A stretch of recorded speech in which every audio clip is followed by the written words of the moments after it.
Welcome to another episode of Pels in the Blender. It's your boy A. Davis coming to y'all on this Friday afternoon, getting ready to get our day started with another Pels game day, right?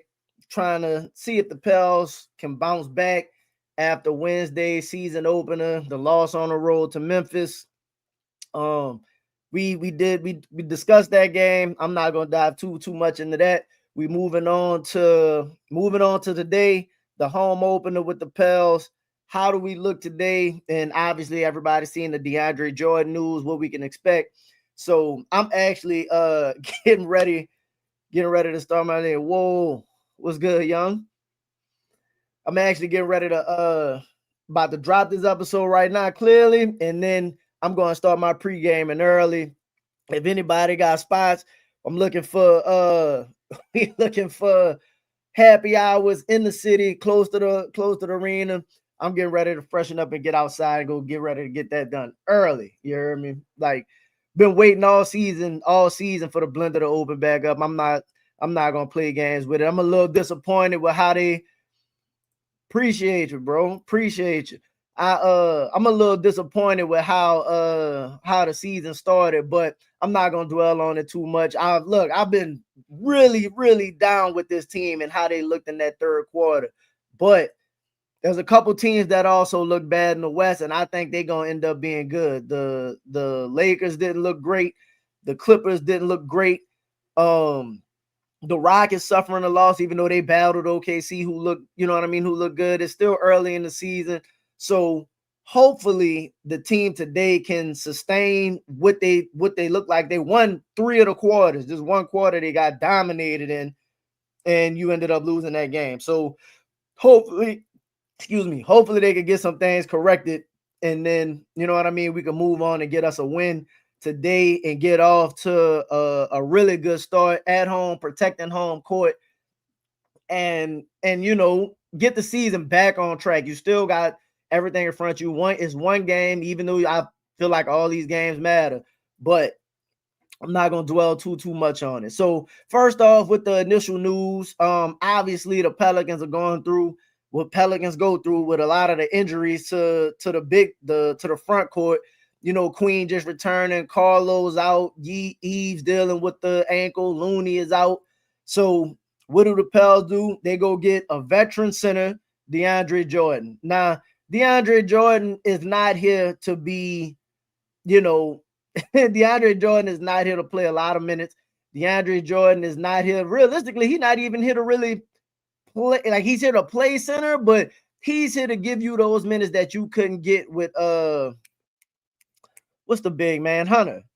The big with Hunter Dickinson. Like, you couldn't really play Hunter like any type of minutes and feel comfortable with what was on the floor. What you saw from Derek Queen showed that Derek Queen could be able to give you some minutes, some versatility. You just need somebody right now, give you 10 to 15 minutes right now while they're dealing with these injuries, to be able to just kind of hold the fort in those minutes. And somebody Willie Green could put in that knows what they're doing at the end of the day. Played on the NBA level for extremely long time, real long career. Was a star at one point. And now is, just one of those veteran bigs that they anticipate just solidifying the roster. I'm okay with the move. I don't expect much from like a statistical standpoint or anything like that, but just having another big body to throw out there and get rebounds, be physical, don't let nothing come to the paint, foul, communicate, like knows Willie Green, should be fine. DeAndre Jordan stats real quick. DeAndre Jordan played 56 games last season. He started in 5 of them. He played for Denver, so he was in a quality situation. And last year he didn't do nothing great. Only averaged 4 points a game and 5 rebounds a game, which that's why I'm saying from a statistical standpoint, we're not expecting pretty much anything from a statistical standpoint. But the signing is a really good signing based off what it is we need and what we need to solidify with the roster. Like, bringing in DeAndre Jordan allows you to have like when you want to go, okay, look, we need somebody who just knows what to do.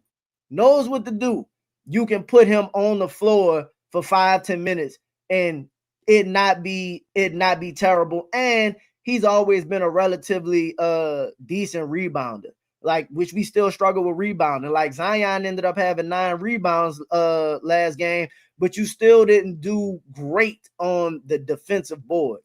So if you could get DeAndre Jordan for some stretches in the game to be able to rebound solid, then that's really all you asking for. I'm not asking you to go score no points. We ain't asking for you to like get no assists. We ain't even really asking you to defend, like talking about. Be big, get boards, don't fuck it up. Right? Like, it's just that simple. So, and to be honest, with Wemby coming in today, man, I don't even know if you could really, he's probably not, obviously he just got signed. I don't think he plays today. Clearly, you'll probably be looking at him coming in Monday against Boston. And that'll probably be when he debuts. But today you got Wemby coming to town and the Spurs. When the season first started, I looked at this game and I had it down as a win, right? I had it down as a win. And other than the third quarter, the team looked about what I expected them to look like. And the Spurs looked somewhat like I thought they would look, but I ain't gonna lie, bro. Wemby looked super dominant. And we expected him to be dominant. But again, for him to go out and do what they did to Anthony Davis and Cooper Flag, and how everybody was talking about all of the size that the Dallas Mavericks had, and you go get them 40 and 15 and just make it look like they weren't on your level. Okay, like that's a little different. So I'm gonna give Wemby his credit in how he's looking coming into the season. But at the same time, man, like, I still think we're more talented as a team than them. At the end of the day, what this boils down to, this game, your stars got to be stars. That's how you lost. That's how you lost game one. That's how you lost game one. Ja Morant was a star. Jaren Jackson Jr. was a star. Zion had star-like numbers, but in my opinion, he did not play like a star. He did not deliver throughout that entire game.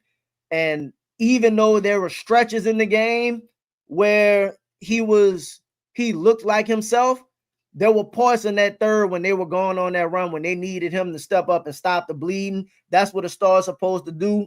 Trey Murphy, bro, if you want to be what you say you're going to be, these are the games where you got to show up, right? And that's for any team. For your teams to be good, your stars got to play the way they're supposed to play.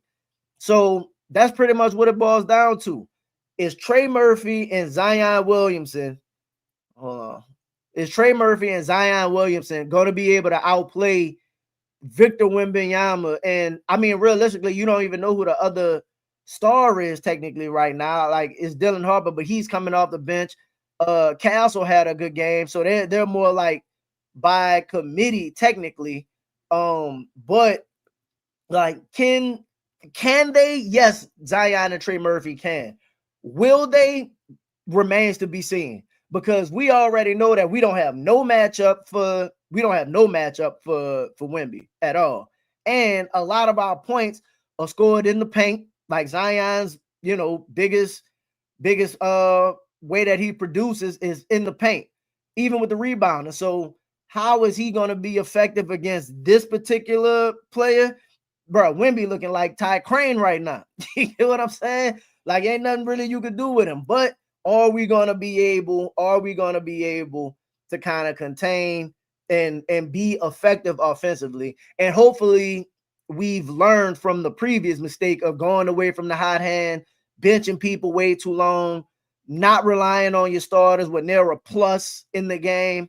Like, and again, if those things continue to be a question mark, we're gonna lose. It's just that simple. We're gonna lose. Appreciate you, Candy, for jumping in. We talked about the DeAndre Jordan signing yet. What y'all think about him versus other options out there? Obviously, none of them were great. I just spoke on it a little bit. I think it's a good signing. It's a solid signing. Based on what it is that we need, as far as they need a real big body, versatile presence, I think it does exactly what you need them to do in the short term while you're dealing with all these injuries. Now, when when you start getting healthier, because again, Looney's not coming back until November, something like that. Eves just got hurt. You don't know if Eves gonna play. I hadn't checked that yet to see if he's playing or questionable or doubtful or whatever. Carlo, you don't know. Either way, all of those dudes are still, banged up and not 100%. And Eves is still a really young player. They only played him 20 something, like 23 minutes, I think, in game one anyway. So it's not like you have a bunch, you know what I mean? A bunch that you could rely on. And Hunter Dickinson didn't really give you anything in the game anyway. So to bring in a veteran big that I think is going to help your other bigs come along, another voice aside from Looney in the building. Looney never really was a above the rim kind of player either. So it'll be good to have a player that was athletic and above the rim to kind of help help Eves out and stuff like that, be able to teach him some different things, teach Carlos some different things. DeAndre in his day used to run the floor, catch live, stuff like that. So all of those little things will be able to help develop some of the younger players. DeAndre Jordan was a good rim protector back in the day. So hopefully, and again, you're not expecting much from DeAndre Jordan. Like you're probably only looking at, I don't know, like 10 minutes, something like that. Now, maybe because of the situation we in with the bigs, like he'll probably play a little bit more early, but I'm not expecting nothing. I'm not expecting no crazy numbers or nothing like that from DeAndre Jordan. So I think it's a good signing. It's a solid signing. It helps the team. It helps the roster. It puts you in a position where, like, and again, he's another one who, I mean, again, he's older, so it ain't necessarily like he's been playing a lot, but been relatively healthy. So hopefully you had to make some kind of move when Eves went down. Like you had to do something because the front court was clearly an issue. And it's just a veteran.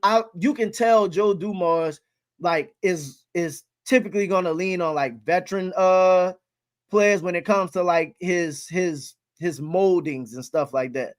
So I don't know. I think it's a better play than bringing in a young player, an unproven player.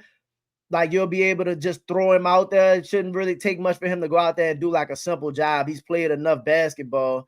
So the learning, it's not really like it should take that much of a learning curve. So I think it's a solid signing, not great, not terrible. Like you did what you had to. You had to make some kind of move, and DeAndre Jordan was that particular move that you decided to go with. I ain't mad at it. Like I think it was necessary. My expectations for the game today, though, like I said, one, I'm gonna be lit. So probably not gonna be no post game show, especially if they win. What I might do is put some of the clips out from the game and stuff like that. You know what I mean? I might throw some of those out while we out and about, because the thing about going to the games that's different from watching it on TV. Whoa, what's good, Trey? Appreciate you for coming through, man. Y'all hit the like button, man. Anybody that's tapping in, whatever, y'all hit the like button, bro. Appreciate y'all.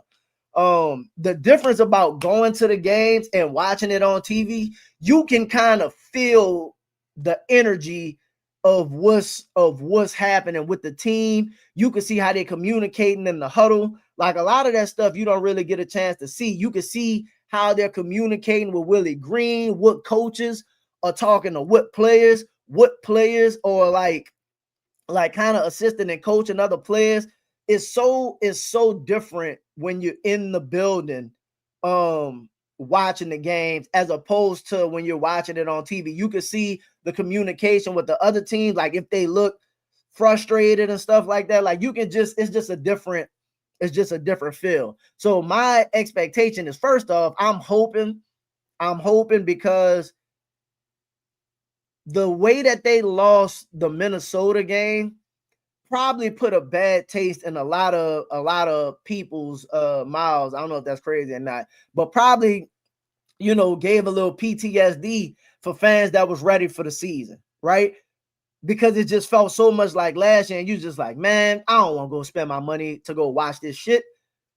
At the same time, if we're gonna if the team is going to produce, we need to have a solid home court advantage. There's been so many people talking negatively about the Pelicans organization and all of that. But at some point, everybody got to do their part to change it. The players got to do their parts to change it. The front office got to do their parts to change it. And yes, obviously, if you give the fans a good product, they're going to show up. But we technically don't know if the product is bad or not. We don't know if the product is bad or not yet. So with that being said, I am hoping that on opening night, that like the blender is packed with people ready to go and like help get this win. Because at the end of the day, now it may not matter. It may not matter. But if the Spurs come in and beat the brakes off you, you know what I'm saying? That to me is going to show a lot about this particular team, because I have the similar to Memphis. They other than the third quarter, they dominated Memphis. You just looked so bad that it just outdid everything that you accomplished. You won 3 quarters, and in the third quarter, you lost the third quarter by 20 points. That's unacceptable. And your stars didn't really play well, in my opinion. In this particular game, if your stars show up and then everybody else do at least what they did in the first game, you'll be fine in this particular game, and you'll have a chance to get a win. So as far as like who I think is gonna play well, I think Trey is gonna play. I think Trey is gonna play well today. Typically, I don't really see a matchup for Trey that he should struggle against. And I think in the first game, he was just, you could tell that he like worked on his game to the point where like he was trying to do a little too much. Like, bro, it's still okay to just get to your simple moves. 1-2 pull up, 1 dribble, get to the rim. You know, hopefully if you looked at the tape, you saw that you was finna, going to the rack soft. Ain't nobody calling the fouls. It's probably not going to be a lot of going to the rack today anyway with Wemby in the paint. But, hopefully they play more physical defensively, play more physical offensively, and we be able to come out and get this win. I absolutely think that we're capable of beating this team. I think we're more talented than this team. I am very interested to see Jeremiah Fizz versus Dylan Harper. Absolutely. The number 2 overall pick, the number 7 overall pick, both playing point guard, both coming off the bench. So you'll probably see them in the game at the same time.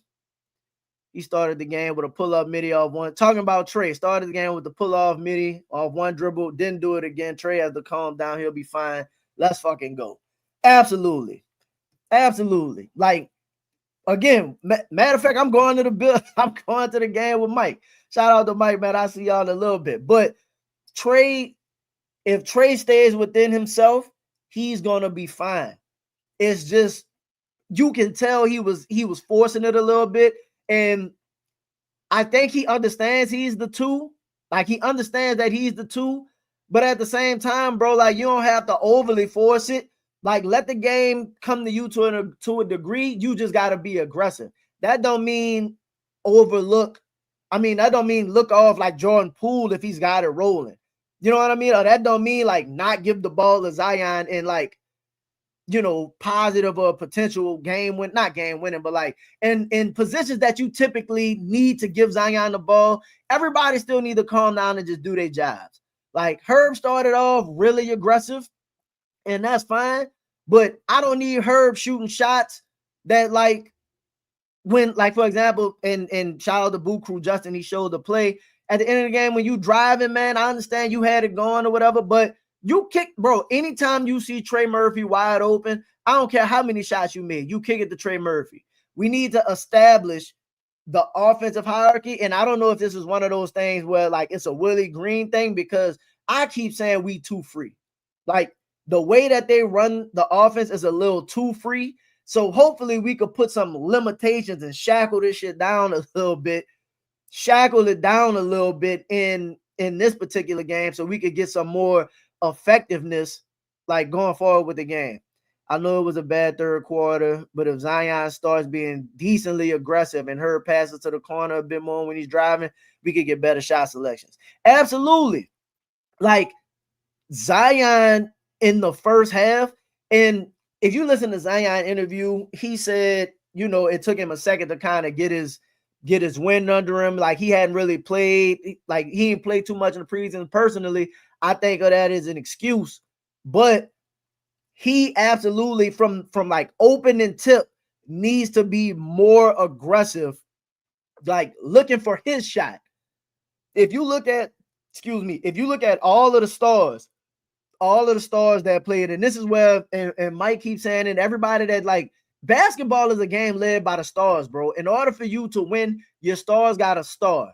Like, Shea out here dropping 55 and double OTs, shooting 20-something free throws a game, like constantly in attack mode at all times. That don't mean he's not getting his players involved, but that game come down to you being the best version of yourself and being dominant.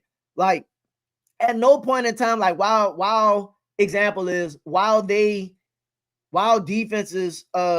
like, sag in the paint and all of that to defend Zion.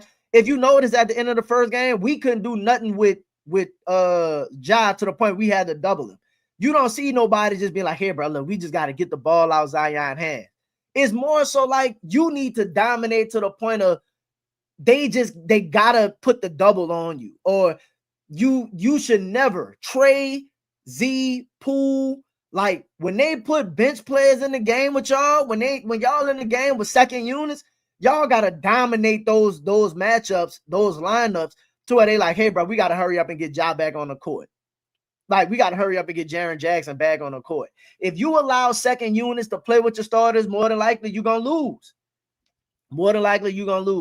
So those are the things that this team in general has to do and has to fix. Like, you can't afford for, and shout out to Jeremiah Fierce, that dude's a dog, but you can't afford, and over the past couple of years, it's been like this. Your bench is being what keeps you in games, or what brings you back into games, or what gets you lead in games. No, it's got to come down to the players.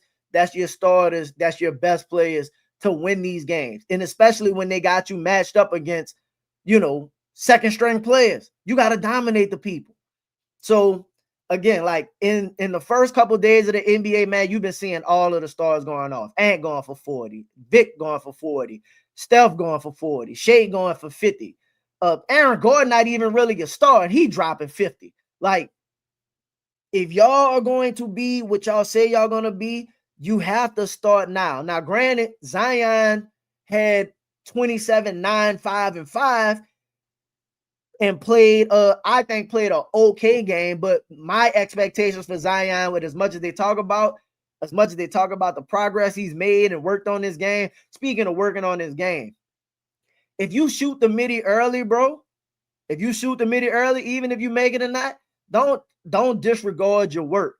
And I know you still had it going, you started making your layups and stuff, but don't disregard all of the work that you put in. You can still get that jumper, even if you missed the first one. Realistically, you shoot that like 4 times, you go 2 for 4, that's a win. You know how much that's going to open up the defense and make it easy on you, and you probably really going to need that work tonight, with the fact, again, Victor Wembanyama is probably the best defensive interior presence in the game. So that's pretty much where I'm at with that. So, like, for Z and Trey, said, how long is going to take for y'all to look like what y'all supposed to look like? We've seen it in stretches, but Trey, this is the first time you healthy in a couple seasons to start the year. Z, you coming along. You said it took you some time. So this game, we expect you to start off strong. Also, I'm interested in that Dylan Harper, Jeremiah Fierce matchup. I kind of want to see how Derek Queen progresses with his second game. You know what I mean? Like, does he get more rhythm? Does he get more minutes? Like, how does he look? Who do they close with? Who did they close with? Not, being at the front court is kind of thin, and you going against, you going against Wemby. So, like, that's a couple of the things that I'm interested in. I'm also, what kind of upsets me as well, and I'm gonna be looking for it tonight. And I don't know if, like, other people bring this to Willie's attention, but bruh, the extended rest time, or the extended sub minutes for like Poole and Trey at times. Bruh, those dudes, bruh, Poole was rolling 10 points in the first quarter, and it felt like when he went to the bench, he sat so long. He sat so long to where, like, you damn near forgot he was in the game. You damn near forgot he was in the game. You'd be like, oh, where Poole at? And then you come back in with 5 minutes. That's not enough time to really, like, get your rhythm. And I understand you kind of want your bench players to get somewhat into a rhythm. But no, like, your starters are your starters for a reason. Let them dudes play 35. Like, you see, and that's another thing with the minutes. And I posted this on X a while ago, but like, you see Ant playing 38 minutes. Shea playing 30, 35, 36 minutes. OG Anunoby, 38 minutes. Like, dog, if Trey is in shape and them dudes, like, they ain't, like you said, wasn't nothing wrong with his legs. He had a shoulder injury. He looked fine. Get that dude 35 minutes a game if this game is close. Zion need to be at that 35-minute mark. It's just what it is. Like, he played 33, but 2 more minutes in that game, and maybe it's not close. Or maybe you stop the run sooner. Jordan Poole played 31 minutes. Dog, Jordan Poole, like, and shout out to Chad. Jordan Poole make $30 million, bro. $30 million. Get this man 35 minutes a game, especially if he playing well. He could play with Jeremiah Fears. Put him and Fears on the court together, or put your best players on the court, man, and let it happen. Like, I like Saddiq Bey, and I know Saddiq Bey is a good role player, but Saddiq Bey shouldn't be, in my opinion, like early, shouldn't be playing like as many minutes right now as like Trey Murphy.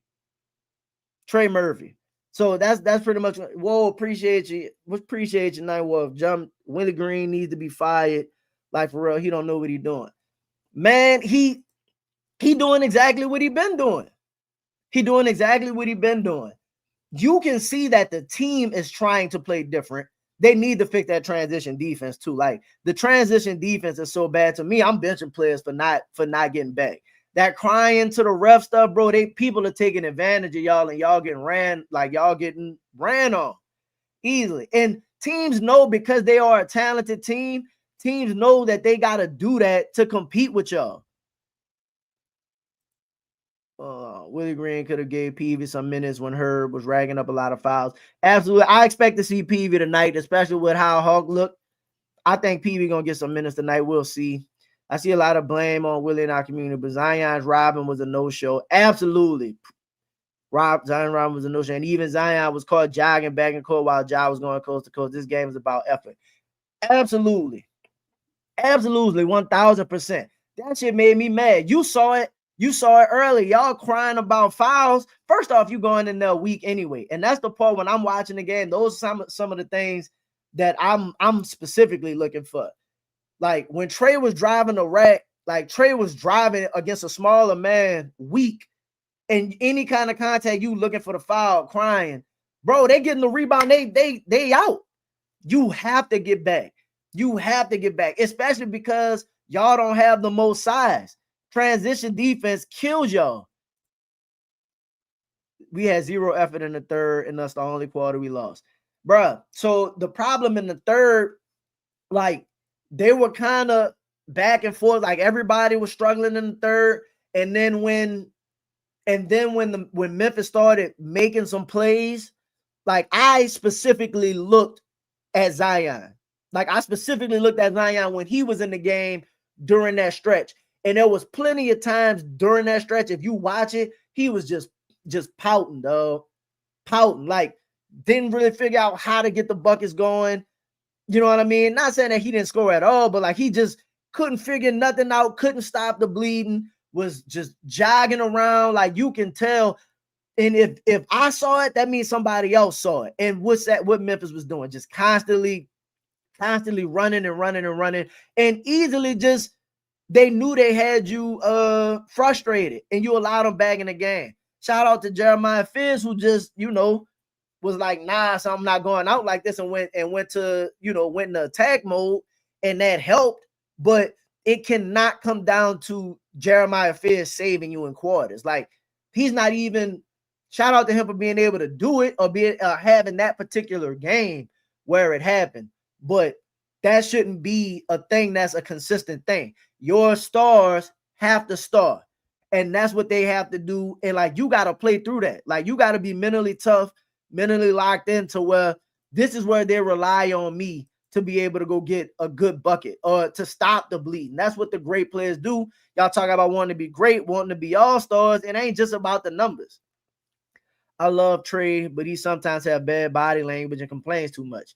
Say, bro, that's something that a lot of this team have. That's something that a lot of this team have. And that part I kind of blame on the coaching. Like, he portrays a no excuse coach, but I don't think he's holding them accountable for like the no excuses, if that makes sense. And I'm not sure how you're supposed to go about doing it, but that's why I think personally, and I don't know if I said this on one of the streams or anything yet, but like, obviously people want like Mike Malone as the new coach. Say, bro, for me, I think this team need either Tibbs or Mike Malone as the guy moving forward. Like, veteran coach, like hard-nosed coach, kind of similar to what that Stan Van Gundy situation. I think more Mike Malone would be ideal. One, he's been here before.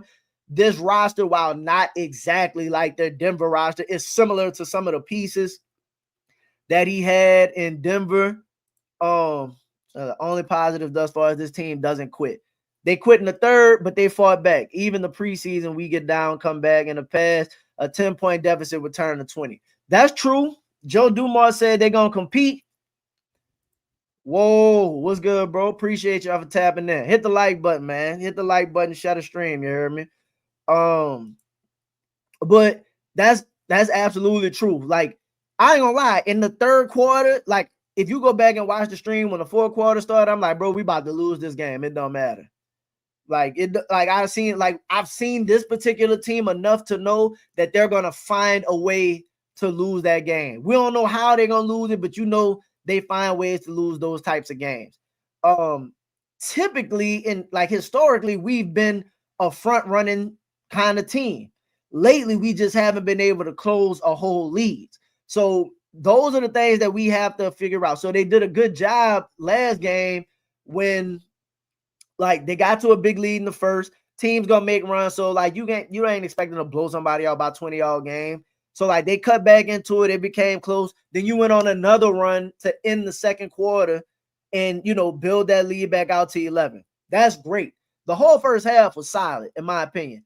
And then in the third quarter, when you started the third, it was back and forth for a while, which is fine because we typically start the third quarters god awful. So for it to be back and forth is okay. But when Memphis kind of got it rolling, bro, you have to find ways to like kill those runs. So, however, like, you got to put the whole starting lineup back in. Just come on, everybody, come sit down for a second. Like, there's no way a team should go on a 19-0 run. Like, I'm not saying it ain't possible because obviously they did it a 20-0 run.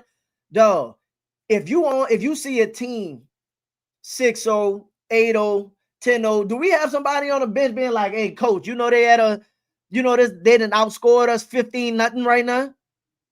Like, let's get the starters back in. Let's get the starters back in and like try and put the responsibility on them.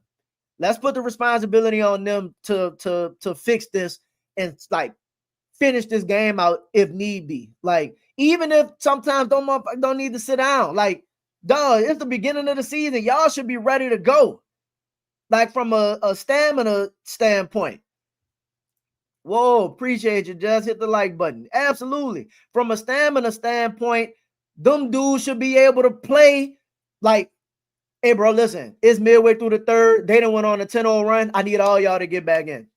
All y'all need to get back in. We got to finish out the third. Okay, look, y'all might have to play the whole fourth. Nobody sitting down tonight. All of them young anyway. Like, now that I think about it, I said the same thing, like, same time, like, oh, we about to lose when they close the lead from down 8. Bro, like, rely on your talent. Rely on the talent. Like, Jeremiah Fields was playing well. You could have left him out there with the starters if you wanted to do that. Cool. But Like, put them dudes in the game. They all 25, 26. What's the point of having young people if you're not gonna use the youth? Use the youth. Like, they should be conditioned enough and in shape enough to where, hey, bro, I need 38 from y'all tonight. No problem, coach. That's what I trained for in the off season. We ready to go do that. We ready to go get that done.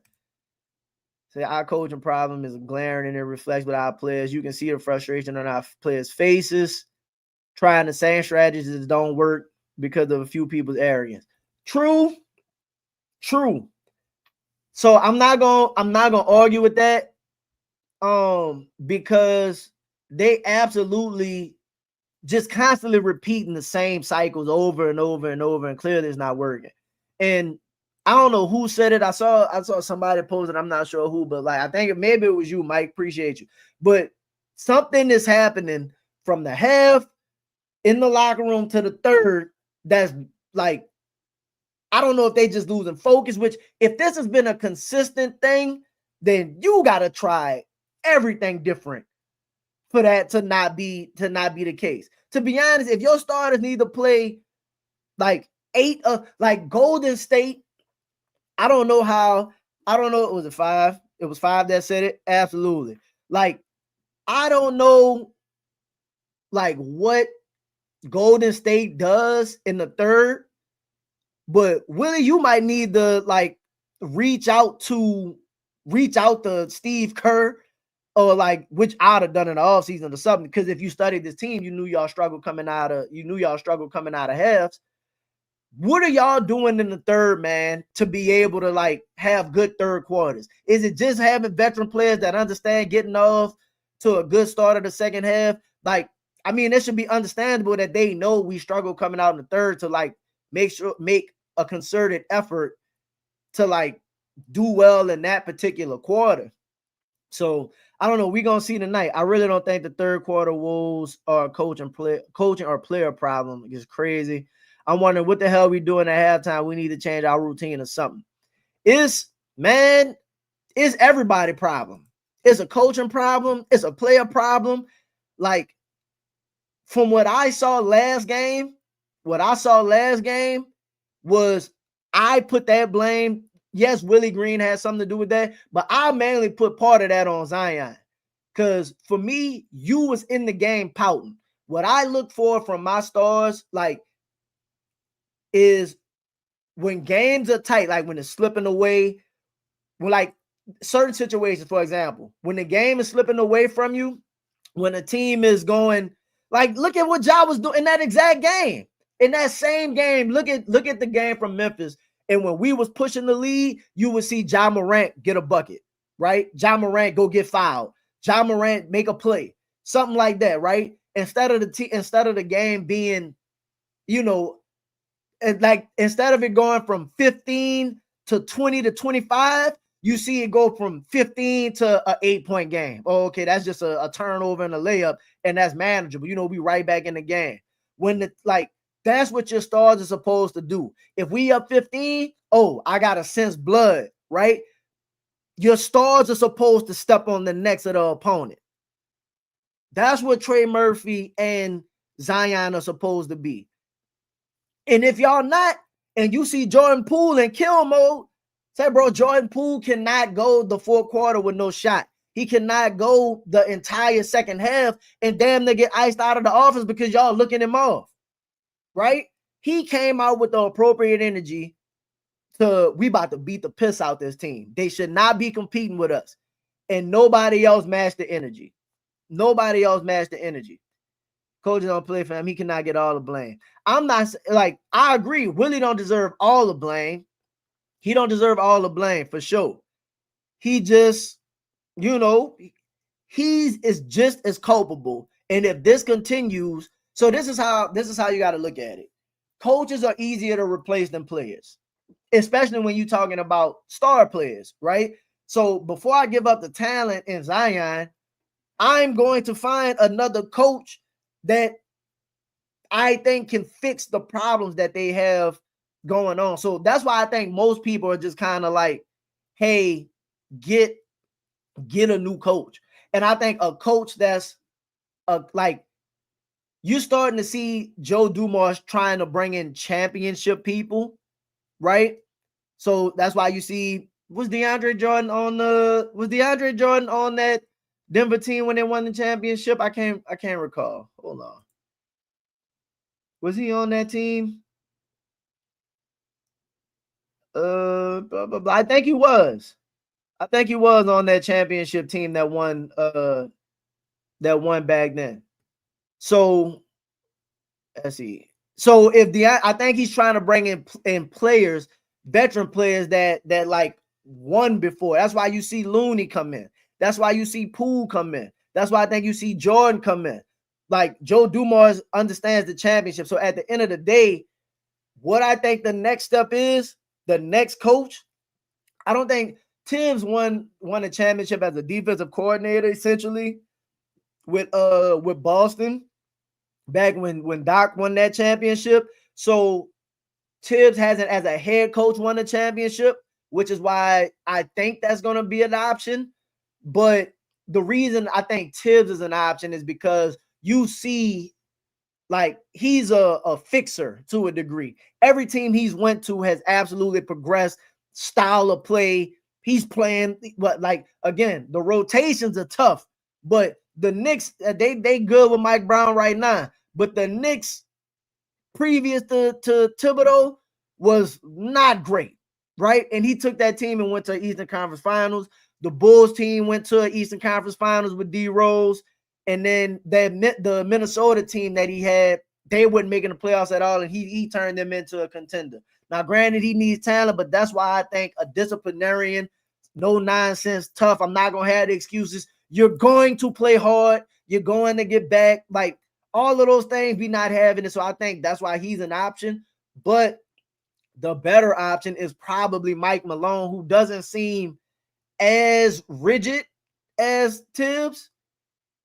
He doesn't seem as rigid as Tibbs, but like played with, like, coached superstars. You know what I mean? And Joker and players that can be a hub, and like you can see what he could probably create with Derek Queen if he can see a little bit of that in his game. So been in New Orleans, like I said. So I think that's a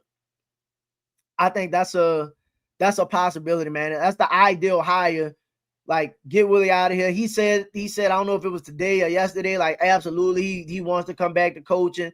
He likes the chances and the opportunity to be able to build, being in the locker room. This is the perfect situation and scenario for a coach like Mike Malone, to be honest. Let me go through some of these comments. Let me see. What does OKC coach does in those moments? None special. Puts the ball in SGA hands. He works it out. You have to rely on your best players. But to OKC coach's defense, his star is a star. Like, his star is a star. If I put the ball in Shea's hand, Shea gonna give me 40 or 50. Minimum 30. Right? Zion got to do the same. Zion and Trey have to step up and be stars. We won't be talking about Willie. That's really what it boiled down to. If Trey not god awful, and I do think he was god awful. If Trey was not god awful, then you okay. Zion has to do his part. And like the stat line say, he was solid. Bro, talent alone, Zion gonna give you numbers if he healthy on the court and get effort. That dude was supposed to dominate them. Jaren Jackson Jr. had 4 fouls to start the second half and didn't foul out to the fourth quarter. That dude he had to have been gone. He should not have been able to be a part of that 20-0 run that got them back in the game, because he should have damn near been out the game. Damn, he got 5 fouls to start the third. What we doing with Jaren? Like, the questions in Memphis should have been, said, bro, we got to do something about Jaren Jackson and these foul calls, fouling out in the third quarter. Damn near can't play and help his team. You already know Ja on a bad ankle. Another question should have been, why are we playing Ja one-on-one? Why are you playing any star one-on-one? And we already know that Herb struggles with the smaller guards, right? The smaller, shiftier people. Like, he's better with bigger players, Paul George, stuff like that. So, come on, man. Zion's one of the highest usage percentages in the NBA when he plays. That's just misinformation. Well, Zion gets the ball in his hands. I'm saying Zion got to be more effective. That's my thing. Zion got to be dominant. I know y'all having a conversation in the comments, but I'm just that's my point. You can give Zion the ball, but Zion, and today you going like when they start the game out, I'm okay with them running some offense through Herb, but Zion got to be on go from like the tip. Like, I don't who are they gonna have guards now? I ain't even look at the Spurs. I ain't even look at the Spurs roster. Was it Harrison Barnes? Harrison Barnes shouldn't be able to guard you. Champagne shouldn't be able to guard you. It don't matter. It don't matter. None of them should be able to guard you. You got to dominate them dudes. Target percentages. I'm watching the game, seeing these guys take ill-advised shots, and it's about when he gets the ball. So, listen, they have to be better. If Poole give you the same energy that he gave you, and Jeremiah Fitz, I'm not expecting Jeremiah Fitz to go 7 for 10, 17 points and all of that. But if that's what he consistently is, y'all going to have chances to win games if your stars do what they're supposed to do. Trey Murphy ain't making no all-star, bro, playing the way that he was playing in game one. Now, again, it's only one game. So take it with a grain of salt. Again, the Clippers got destroyed by the Jazz. Do that mean the Jazz going to be good? I don't know. Do that mean the Clippers going to be bad? I doubt it. So, take it with a grain of salt. And we'll see tonight. We'll see tonight what happens. I'm looking for Z to be better than he was game one. Like, just overall game. The numbers, he might not necessarily have to score 30 to be better either. Like, one, he needs to take more shots. He just needs to be more impactful, especially offensively with this team. Trey as the number 2 option, or if you want to be the number 2 option, you have to play and look like it. Stop playing soft, man. Stop overdoing it. I know you've been working on your game, and that's fine. And those that's gonna come, like, you're gonna be able to get to the handle and stuff that you've been working on throughout the course of the game. But you don't have to come out trying to show your bag. Like if they give you the 1-2 pull up, take it. If they giving you the quick step back, take it. Like, you have the tools in your game to be able to make the game easier for yourself. That don't necessarily, bro. If you watch Shea play, like in that first game when they played Houston down the stretch, Shea literally was hitting dudes with the same move and scoring all of those 4-quarter buckets. So, like, it don't have to be hard. That's crazy. Pause. Do your part. Do what you've been working on. And this is the thing. If Poole got it going, if anybody got it going, don't go away from who has it going. And when you don't have it going, that's cool. Like, her throughout the early parts of the game had it going. Still, know your role, bro. Know your role. If you see Trey Murphy open, kick it to Trey. If you see Z or Poole, kick it to them. Understand the hierarchy within the offense and knowing your role. And then we'll be fine. Get back on, bro. Please get back on defense. Please get back. Stop complaining and get back on defense. I'm just looking for all-out effort, though. If he gives that, whether he scores 30 or not, he'll impact the game regardless. We absolutely need more from Zion and Trey action from Willie. I ain't gonna lie. I'm not even worried about the offensive actions or nothing like that. The first part of that is where I'm at. All-out effort. All-out effort. Y'all said y'all wanted to be physical. Stop playing soft. Stop playing soft. And watch how the crowd is. That's why they love people like Josh Hart, Herb Jones, like Jose. Them dudes not more talented than players, but they play hard every possession. Every possession. Trey need to step it up. Clearly. Yup. There were plays beforehand that got us in the hole when guys played 2-man ball or hero ball, looking off Z and Trey. Listen, everybody, and that's why I say the offense is too free. The offense is too free. Like, there is no, said, what you doing? Not saying you can't take a wide open shot, but like, You driving into the paint of the defense. You see Trey, like we drew that up so you could kick it to Trey. Kick it to Trey. Come on, dog. Like, I know you got paid. It's fine. You're gonna do your part. You never have to come out and show your bag. It will show itself. Exactly. The work is naturally gonna happen. You don't have to come out and try and prove it. Be the man, this guy's going, that's easy. You think it's easy? We think it's easy. Apparently not. Because it feel like, bro, Jordan Poole was supposed to leave game one. Jordan Poole was supposed to leave game one with a minimum of 25, the way he was shooting the ball. Even on the play that they called after the timeout, we ended up getting I think they called the illegal screen on it. They ran the play for him. He came off the screen. You saw the shot, like they waved it off. Nets. That means he still had the groove, still was feeling it, right? That means if like he was shooting and scoring and moving well enough, that could have been like he gets to the free throw line. He probably could have been, if y'all was going through him, he probably could have had John foul trouble. Probably could have had those other guard KCP in foul trouble. Probably could have got Jaren Jackson fouled out. Like, but the style that they chose to play and going away from him is the one that put you in that predicament and bad decision. So with that being the case, Wemby is in town. You know what I'm saying? That's a completely different type of beast. And I talked a lot of shit about the Spurs. I ain't gonna lie. I do not believe. But the way they beat up on Dallas, I didn't believe in Dallas either. So I don't know if that's necessarily saying something about the Spurs or what they're saying about Dallas. So we'll see. But again, I believed in us, and for 3 quarters, we looked like we could be something. That third quarter was just too bad. I talked about it earlier. At the end of the day, I just think it's a good move. It's a good move, a solid move, not nothing like overly, like it's a good move because you need front court players. He's a veteran. You ain't got to teach him much. Be big, go rebound, foul people, try and protect the paint. So like nothing crazy.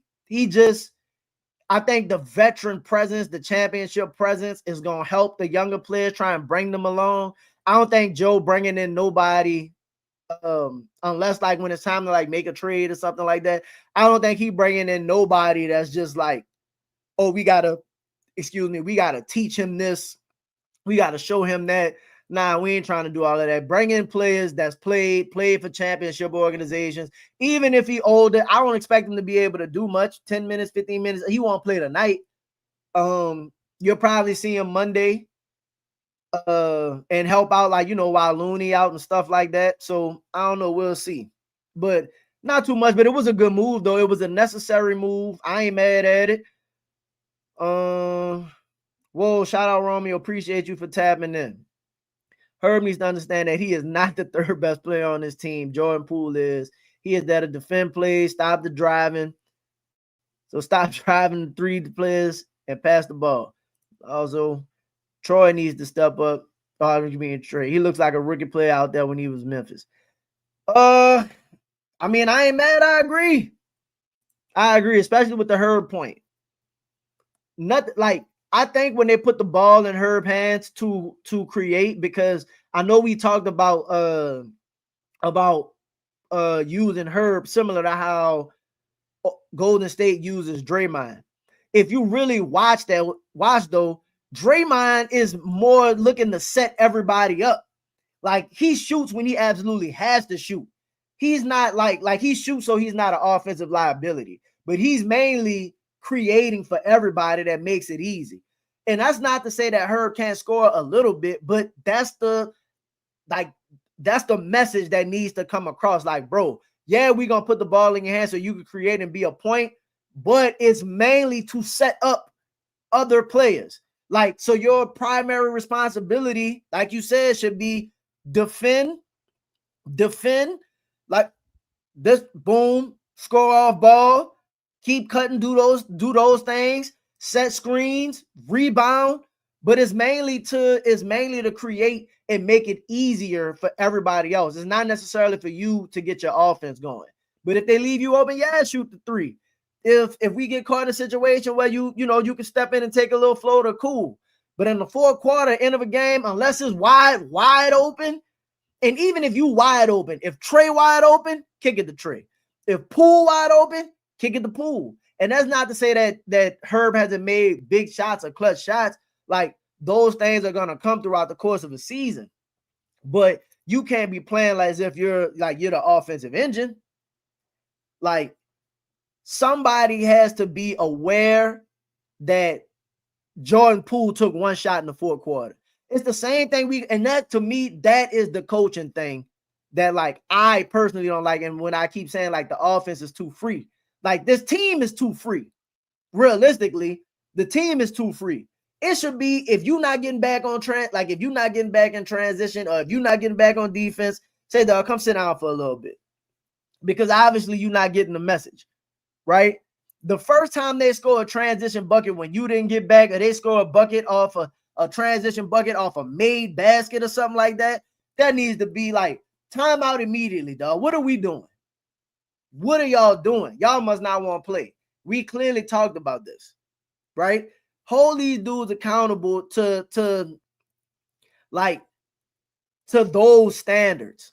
So it's either he trying and they don't listen, because I've always asked this question too, and I don't know if I'm posing it the right way when I'm about to say what I'm about to say, but like, I don't know if anybody played, like, so let's say you play a sport or something like that, right? Or you coach the team or anything like that. You know how they say every team is a different team, right? Like, every season, every team is a different team. Well, I've always wondered if our team, and I'm not saying that they low IQ players or nothing like that, but bro, can we run a sophisticated offense with these dudes? Like, even if Willie wanted to, and I'm not saying that he does, but even if he wanted to, do you start implementing some stuff and be like, they can't do this shit? Like, if you took the Pelicans players, for example, now granted skill sets matter, so like, grain of salt, but just hear me out. If you tried to run the offense that like Golden State runs, or like Indiana runs, like, that's got a lot of motion, a lot of backside actions, a lot of that. Let's say you tried to do that. Do we believe that this team is actually smart enough to be able to do those kinds of things? Like, maybe that's why they don't run that kind of stuff.